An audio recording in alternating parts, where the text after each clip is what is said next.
He said it was a productive meeting focused on a place of shared admiration and love, which is New York City, and the need to deliver affordability to New Yorkers, the 8.5 million people who call our city their home, who are struggling to afford life in the most expensive city in the United States of America.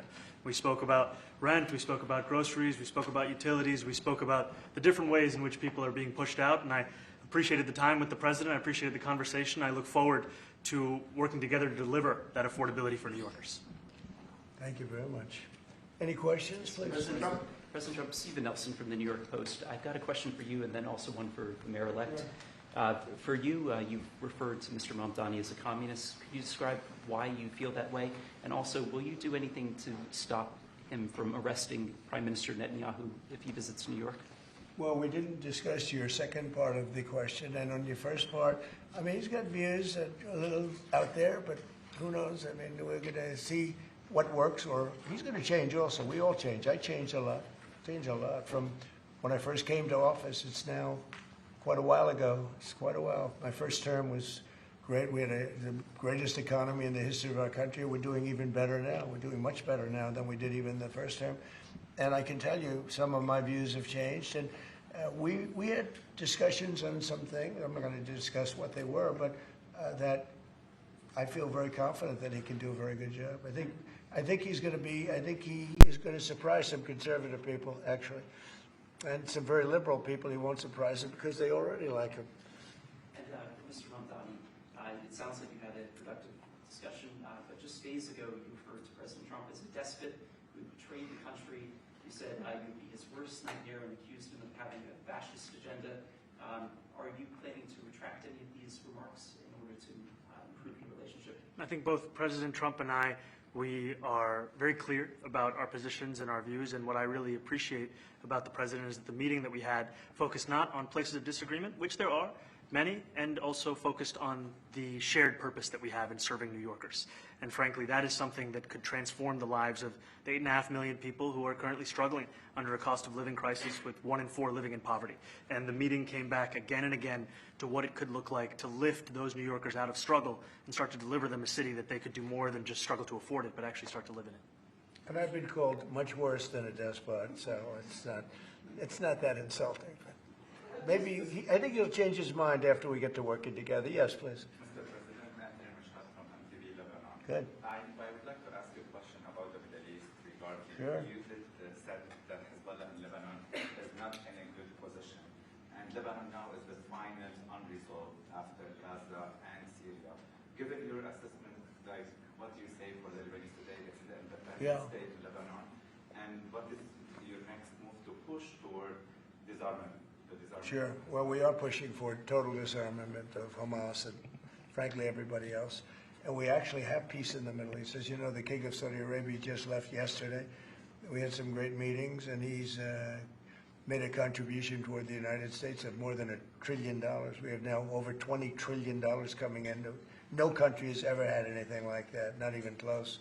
If you go to $2 trillion or $1 trillion, it's a lot. We have $20 or $21 trillion. I think that Hezbollah has been a problem in Lebanon, big problem. We're working with Lebanon. We're working with everybody in the Middle East. That's another thing I think we have in common. We want to see peace in the Middle East, and we actually have now, for the first time, peace in the Middle East after 3,000 years. And now we're going to refine it, and I think you're going to see some very positive things happen. There is the potential to invite the Lebanese president. Oh, sure. Oh, I would do that, absolutely. And if the mayor would like to be here for that meeting, because I know he feels very strongly. I think you feel very, very strongly about peace in the Middle East. I think we desperately want it, and that's something that I shared with the President, that when I spoke to New Yorkers who had voted for the President last November on Hillside Avenue and Fordham Road, I asked them why. I heard again and again 2 major reasons. One was that they wanted an end to forever wars. They wanted an end to the taxpayer dollars we had funding violations of human rights, and they wanted to address the cost of living crisis. And I appreciated the chance to discuss both of those things. He said a lot of my voters actually voted for him, and 1 in 10. And I'm okay with that. I'll do that. I'll sign it. Give it to me. I'll sign it in a minute. That's pretty good. Mr. President, Yeah, please. You threatened to send federal troops to New York City. You both have differences when it comes to ICE agents Right. in New York City. Mr. Mamdani, you called ICE a rogue government entity. I wonder how you reconcile your differences on both of those issues. Well, I think we're going to work them out, and I think that if we have known murderers and known drug dealers and some very bad people, you know, we want to get them out. And the mayor wants to have peace. We discussed this at great length, actually, maybe more than anything else. He wants to have a safe New York. Ultimately, a safe New York is going to be a great New York. If it's not safe, no matter how well we do with pricing and with anything else, we can talk about anything you want. If you don't have safe streets, it's not going to be a success. So we're going to work together. We're going to make sure that if there are horrible people there, we want to get them out. I think he wants to get them out, maybe more than I do. So we'll work together. We discussed it at great length. Yes, please. Yeah, two questions, if I may. One for you, Mr. President, from BBC in a second. But first of all, for the mayor-elect. You're both from different parts of the political spectrum.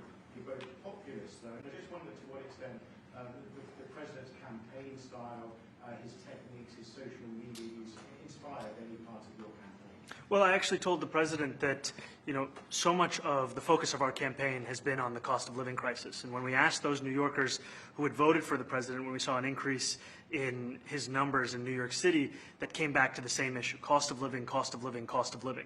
And they spoke about the cost of groceries, the cost of rent, the cost of Con Ed, the cost of childcare. And too often politicians are looking to lecture to New Yorkers what they should care about as opposed to listen. And when we spoke to those voters who voted for President Trump, we heard them speak about cost of living. We focused on that same cost of living, and that's where I am really looking forward to delivering for New Yorkers in partnership with the president on the affordability agenda. And I think we have to work a little bit. We talked about Con Edison. We have to work a little bit on getting the prices because, you know, we've gotten fuel prices way down, but it hasn't shown up in Con Edison. And we're going to have to talk to them. You know, if we're sending them fuel at a much lower price than it was a year ago, which is true, we have to get Con Edison to start lowering their rates. Absolutely. And if I may, last week you told me you were pushing ahead with your plans to sue BBC for up to $5 billion. You were going to speak to Prime Minister Starmer as well. Is there any progress or any updates on those issues? Well, we get along very well with the Prime Minister. We made a deal with UK. I like him. He's a fine person. And, you know, I think they have some big energy problems. You know, they've got windmills all over the place. They're going to have to start using other methods because their energy is out of control. Talking about in the UK, it's out of control. And he's got that problem. He's got a big immigration problem, as you know, and he's got a big energy problem. And we talk about it. He's a good man. Prime Minister's a good man. You had a chance to speak this week. I haven't spoken this week. Mr. President, have you spoken to President Zelensky, or do you intend to Who? President Zelensky about your plan as you meet with him? I've spoken with their people. We have a plan. It's horrible what's happening. It's a war that should have never happened. It would have never happened if I was president, and it's a shame. And I thought they should have acted quicker. But it's a cold winter, and a lot of the you talk about utilities, but a lot of the big energy-producing plants have been under attack, to put it mildly, to put it nicely. Yeah, we have a way of getting peace, or we think we have a way of getting peace. He's going to have to approve it. Just so sad, so many people. You know, last month they lost 25,000 soldiers. This is something, we haven't seen anything like this since the Second World War. And they're averaging 6,000 or 7,000 a week between the two of them, dead soldiers. And it goes on, and I think they're getting reasonably close, but I don't want to predict. I would have said that would have been one of my early ones. I did 8 peace deals of countries, including in India, Pakistan. You could even go, in fact, they're coming here in a week or two, go to the Congo and Rwanda. That was 10 million people dead, and we worked something out on that. But so many, and the one I thought would have been, for me, because I have a very good relationship with President Putin, I thought that would have been maybe quicker. But it does take 2 to tango. And now you just see all the death. And, you know, it doesn't affect us other than the fact that we don't want to see all those people that really, it's on the other side of the ocean. It's a war that should have never happened. It did happen. I blame the person also sitting right behind this desk. This is a war that should have never happened, and it wouldn't have happened if I were president. But we're trying to save a lot of lives. They're losing 25,000 lives over the last short period of time. That's Ukrainian and Russian. and it's a shame. What happens if President? I want to ask the mayor-elect about a House resolution just passed overwhelmingly to condemn socialism, including with 86 Democrats, all of House Dem leadership, and the minority leader, Hakeem Jeffries, despite his endorsement of you. What's your reaction to that? I have to be honest with you, I focused very little on resolutions. Frankly, I've been focusing. Condemn socialism. I understand. I think the focus is on the work at hand. I can tell you I am someone who is a democratic socialist. I've been very open about that. And I know there might be differences about ideology, but the place of agreement is the work that needs to be done to make New York City affordable. That's what I look forward to. And I want to clarify your answer to Stephen Nelson. He asked about your comment calling the president a fascist, and your answer was, both President Trump and I have been clear about our positions and our views. Are you affirming that you think President Trump is a fascist? I've spoken about. That's okay. You can just say yes. Okay. All right. Okay. Yeah. It's easier. It's, Yes. it's easier than explaining it. I don't mind. And Mr. President, I wanted to ask you also about this Ukraine plan. Yeah. President Zelensky said today that his country would risk either giving up a partner or giving up its dignity. There's been criticism that this deal. You mean he doesn't like it? It's unclear. He was sort of Well, pretending. he'll have to like it, and if he doesn't like it, then, you know, they should just keep fighting, I guess, you know. The suggestion that he made, though, was that if he doesn't accept it, that the U.S. would pull back its support for Ukraine. Is that Well, at some accurate? point, he's going to have to accept something, you know. He hasn't accepted. You remember right in the Oval Office, not so long ago, I said, you don't have the cards. Don't forget, I inherited this war. I would have never, this war never would have happened. I inherited this war. And I thought he should have made a deal a year ago, 2 years ago. The ultimate deal would have been if it never started. That would have been the good deal. That could have been done too if you had the right president, but you didn't have the right president. Mr. President, Mr. President, cost of living is something that you and Mr. Mamdani seem to agree on. Right. Democrats have run New York City for a long time, Mr. Mamdani. Do you see Democrat policy specifically as being a problem? And I'd like that to be a question that both of you could answer in New York City. Look, I think that there are many things in our city where we have to own the responsibility of it, things that existed long before the president was the president. And those are also part of the message of our campaign, was to take on a broken politics of the past. And I ran against a number of candidates who represented different versions of that past. And what we found time and again is that working people were left behind in the politics of our city. And what we're looking to do is put those people right back at the heart of our politics so that we don't have a situation where we're in the wealthiest city in the history of the world, and yet 1 in 5 can't even afford $2.90 for a Metro card. Mr. Mamdani, You know, we had some interesting conversation, and some of his ideas really are the same ideas that I have. But a big thing on cost, you know, the new word is affordability.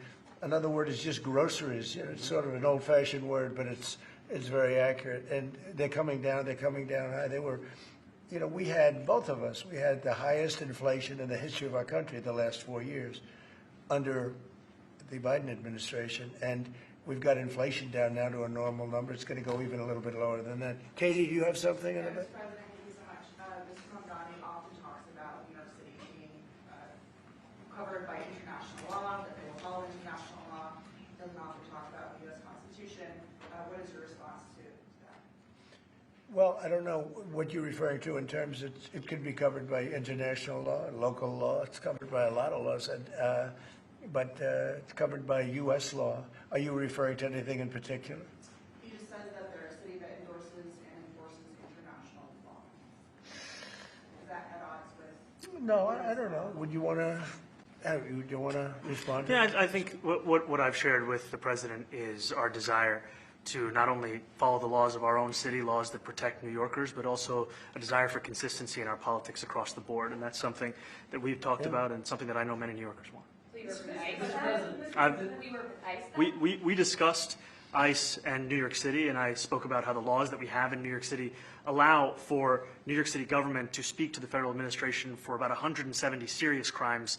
The concerns that many New Yorkers have are around the enforcement of immigration laws on New Yorkers across the 5 boroughs, and most recently we're talking about a mother and her 2 children, how this has very little to do with what that is. Mr. Mamdani, What we did is we discussed crime, more than ICE per se. We discussed crime, and he doesn't want to see crime, and I don't want to see crime. And I have very little doubt that we're not going to get along on that issue. He wants to, and he said some things that were very interesting as to housing construction, and he wants to see houses go up. He wants to see a lot of houses created, a lot of apartments built, et cetera. And, you know, we actually, people would be shocked, but I want to see the same thing. Mr. Mamdani, anti-Israel protesters. Jack? Mr. President, I wanted to know, one of the policies as well that Mayor-elect Mamdani talked a number of times about on the campaign was shifting the tax burden for property taxes from what he called minority communities to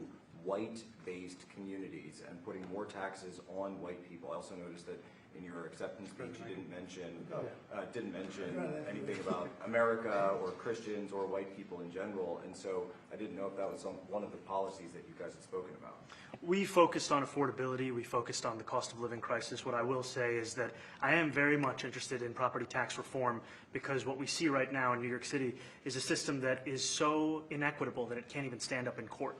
And the President and I spoke about the importance of not only building more housing, but also making sure that regulation of housing is something that is manageable to actually get through and not the cause of yet another weight that we see in our But to city. be clear, you're continuing this idea of race-based property taxes. No, to be very clear, That's what you said. no, the use of the term was a description of neighborhoods, not a description of intent. So you intend to tax the whiter neighborhoods more? No, we intend to create a fair property tax system because we want a New York City that is not only fair and equitable, but also one that every New Yorker can afford. Mr. Mamdani, anti-Israel protesters just targeted synagogue. Please, go ahead. Mr. Mamdani, anti-Israel protesters just targeted a synagogue in New York. Are you concerned about Jewish New Yorkers feeling welcome and safe in the city?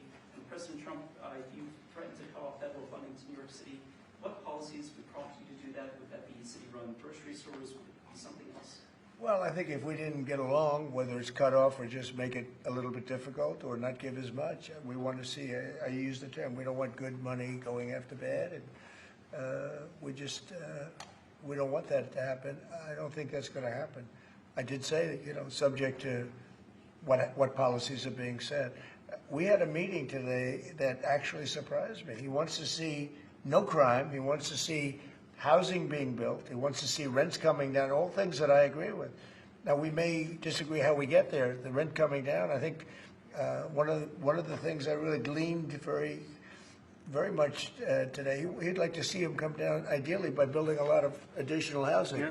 That's the ultimate way. He agrees with that, and so do I. But if I read the newspapers and the stories, I don't hear that. But I heard him say it today, and I think that's a very positive step. No, I don't expect. I expect to be helping him, not hurting him.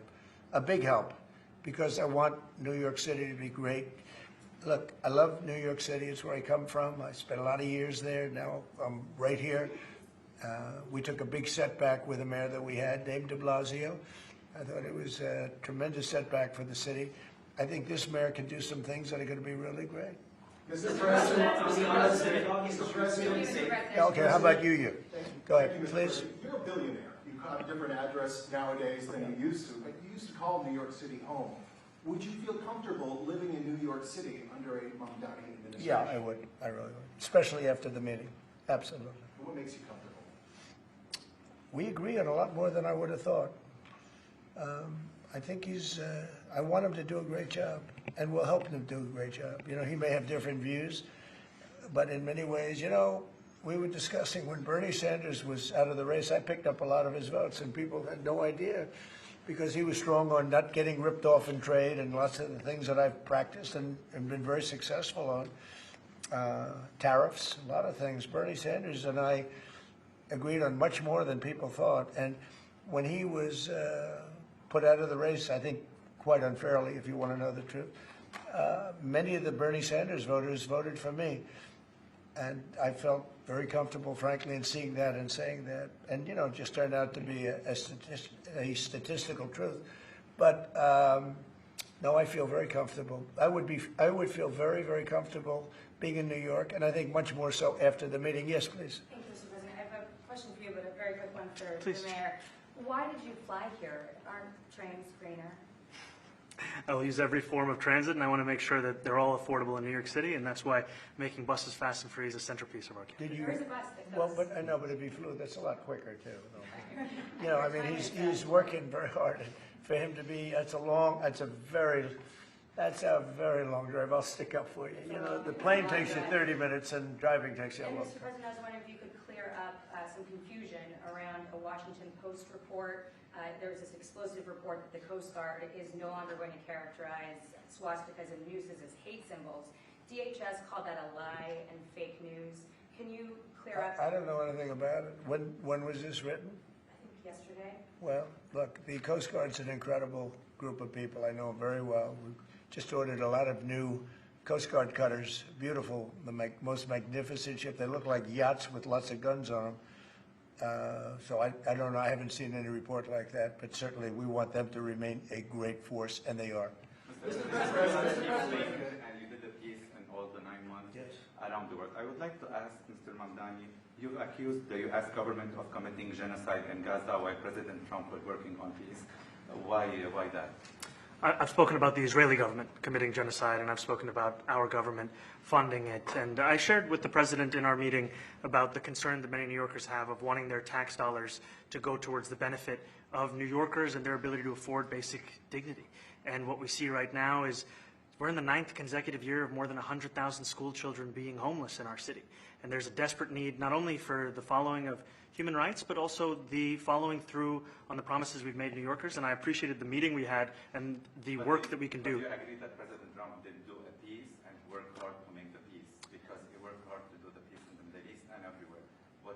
Do you agree with that? I appreciate all efforts towards peace, and I shared with President Trump that when I spoke to Trump voters on Hillside Avenue, including one of whom was a pharmacist that spoke about how President Trump's father actually went to that pharmacy not too far from Jamaica Estates, that people were tired of seeing our tax dollars fund endless wars. And I also believe that we have to follow through on the international human rights, and I know that still today those are being violated, and that continues to be work that has to be done no matter where we're speaking of. Mr. Thank President, you, Mr. President. Do you view the mayor-elect as the true leader of the Democrat Party? And do you think Leader Schumer's and Leader Jeffries, have to follow his lead? Well, look, I hope they have great leaders. This is a man that right now I think is focused on New York City. I really think he has a chance to do a great job. We're going to help him, but I really think he has a chance to do a great job. But I'll let you answer that. You consider yourself the leader of the Democrats. I think it's more appropriate for him. I consider myself the next mayor of New York City, and I keep my horizons firmly on New York City, and I appreciate the meeting with the president, which focused again on the 5 boroughs and whether New Yorkers could afford to live there. By the way, being the mayor of New York City is a big deal. Absolutely. I always said, one of the things I would love to be someday is the mayor of New York City. Being the mayor of New York, and especially now, because I think you're at really a turning point, one way or the other. It could go great, or it can go in a different direction. And I think you really have a chance to make it great. I appreciate what you're doing. Mr. President, you say you love New York City. Mr. Mamdani, does New York City love President Trump? New York City loves a future that is affordable, and I can tell you that there were more New Yorkers who voted for President Trump in the most recent presidential election because of that focus on cost of living, and I'm looking forward to working together to deliver on that affordability agenda. I got a lot of votes. One more. Go ahead. 1 or 2 more. Go ahead. I tell you, the press has eaten this thing up. I've had a lot of meetings with the heads of major countries. Nobody cared. This meeting that you people have gone crazy. Outside you have hundreds of people waiting. This is just a small little group. For some reason, the press has found this to be a very interesting meeting.